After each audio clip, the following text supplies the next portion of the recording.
du rouge partout, je suis à plus 0,5.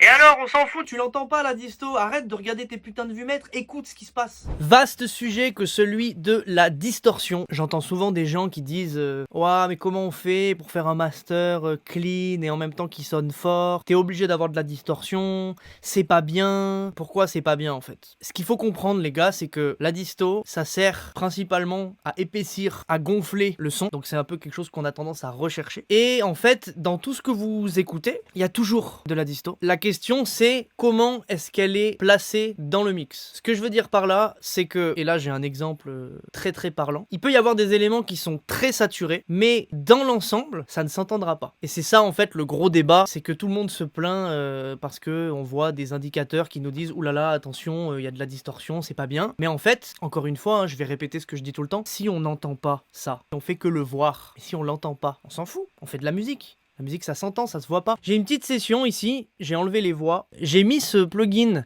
sur le master parce qu'il a cet intéressant vumètre de distorsion. Donc si je play mon morceau...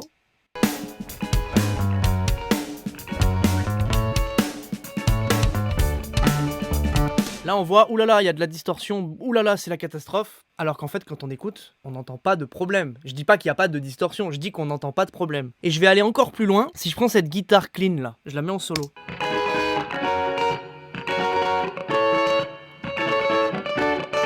Elle est pas du tout clean, elle est ultra saturée. Mais quand je l'écoute dans l'ensemble, avec tout le reste...